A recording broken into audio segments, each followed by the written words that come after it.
Zidane gets Real Madrid back to winning ways. Chelsea and Mauricio Sarri slip up again. There's no Ronaldo, no party. Rooney continues to smash the MLS, and PSG are so close to winning the Ligue 1 title. That and more coming up in the next few minutes as I'm your host, Matt Froelich. You are the One Footballers, and this is the Daily News. First up, and Zinedine Zidane is back at Real Madrid, of course, and back getting the club to winning ways with a 2-0 victory over Celta Vigo. This time, Zinedine Zidane did it all his way by bringing back 4 players into the starting lineup who didn't really have a hope under Santiago Solari. First off, there was Gareth Bale. Okay, he kind of had a look in, but he was pretty much injured all of the time. He even managed to get on the score sheet. Second up was Keylor Navas, who was brought in instead of Thibaut Courtois. Marcelo was brought in at left back, which is kind of harsh on Reguilon, who's had a fantastic few games. And finally, out from the cold, Isco was back in the team. Now, this proved dividends as Isco did open the scoring for Zidane's men as they went on to win, as I mentioned before. But what I don't understand is how Solari didn't even play him in the first place. Since Solari came in, Isco did not get a look in, and this could be what cost Solari his job in the end. Now, I'm not saying Isco was going to be the main difference and turn Real Madrid's season around. Of course, they've still lost Cristiano Ronaldo. However, Isco is a fantastic player, and I don't care if you don't even like the guy. You cannot have such a talented player just sitting on the bench. Surely, if Solari was any sort of smart person, he would have seen that having Isco in and around the team, maybe coming off the bench or starting the odd game, would have been beneficial for the team. If it's beneficial for the team, it'll be beneficial for him, and he won't end up losing his job. Obviously, he didn't do that. He's out the door. Zidane's back in. Elsewhere in La Liga, though, we could not mention the top of the table without speaking about Lionel Messi, of course, because he bagged his 33rd La Liga hat-trick as Barcelona beat Real Betis 4-1. Now, for those of you who haven't seen it, I suggest you should. Sit back and enjoy, especially the third goal from Messi, which was absolutely unbelievable. But away from La Liga and now onto some Premier League action where Chelsea manager Mohamed Salahs has said that his side have reached their mental limit after failing to overcome Everton.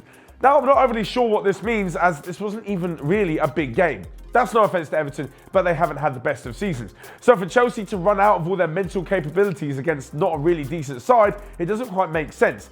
If they'd run out and they were overexhausted at the final game of the season or at the last hurdle in the end of the cup final, I can understand it. But losing 2-0 away to Everton is not a good result for Chelsea, and it does mean that they are now sitting 4 points off Tottenham in third place. You would think, maybe this isn't too bad, they'd be in with a chance of the Champions League. Well, they're actually in 6th because Arsenal and Manchester United are also sandwiched in between. Out of those 4, I can't see Chelsea being one of the 2 to break into the top 4, so it looks like it'll be between Spurs, Manchester United and Arsenal for the last 2 remaining places. However, one side in the Premier League who do not have a problem when it comes to any mental capabilities are Liverpool. That's according to their manager Jurgen Klopp, who said his side's nerve is not in doubt after they managed to come through a tight affair against Fulham.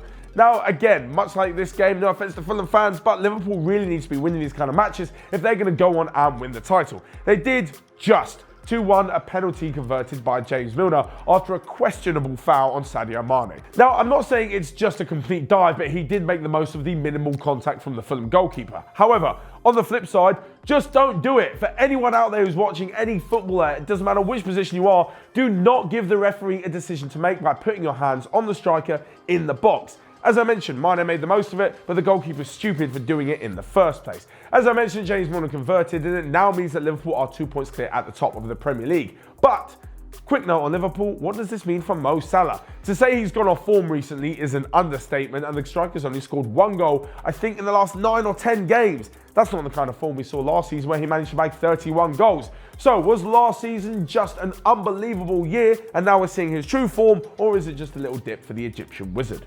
Next up to Serie A, though, where we have a hilarious piece of news because no Cristiano Ronaldo, no party. That's the case for Juventus, who dropped the star over the weekend to give him a bit of a rest, and they ended up losing 2-0 to Genoa.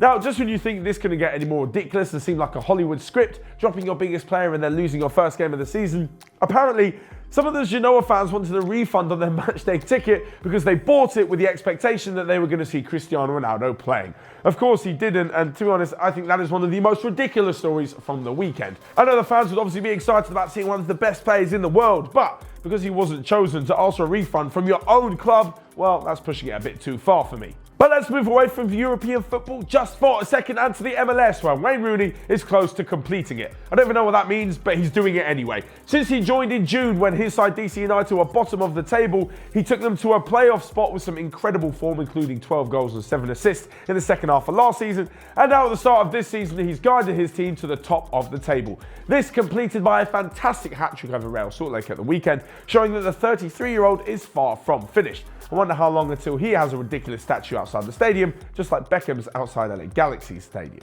And lastly but not least, we head to Ligue 1, where again, it's not really news, but PSG are winning and winning a lot. This weekend, they won 3-1 over Marseille, during which Kylian Mbappe scored his 26th league goal in just 23 appearances this season.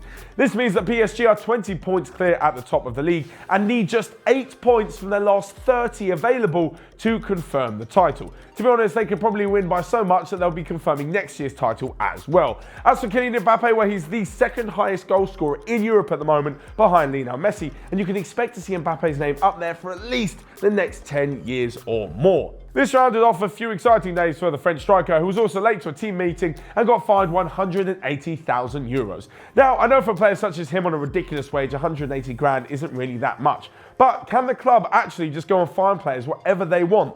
Surely it's in his contract, and if he turns up late to a meeting, they could just be like, yeah, we're finding you a year's wages. I'm not entirely sure. Obviously, they wouldn't do that, but can they really just throw around and ask for so much money, especially when it doesn't even make a difference to Mbappe? Well, they obviously didn't care about finding him too much, as soon as he handed the money, he was straight onto the team sheet and did end up scoring, as I mentioned before. So there you have it. That's all from me for today on the Daily News. But what did you think of everything that we've spoken about? Can Zidane get Real Madrid back and firing up the table? The best they can probably hope for this season is second. Will Maurizio Sarri still be there at the end of the season? And can Kylian Mbappe go on and overtake Lionel Messi in the top goal scorers in Europe? Just for information, he's 3 behind the Argentinian at the moment. Of course, let me know all your thoughts down below and smash the like button whilst you're there. And you can also click here or here to check out all of the other videos that we've got going on OneFootball. But until next time, I will see you guys later.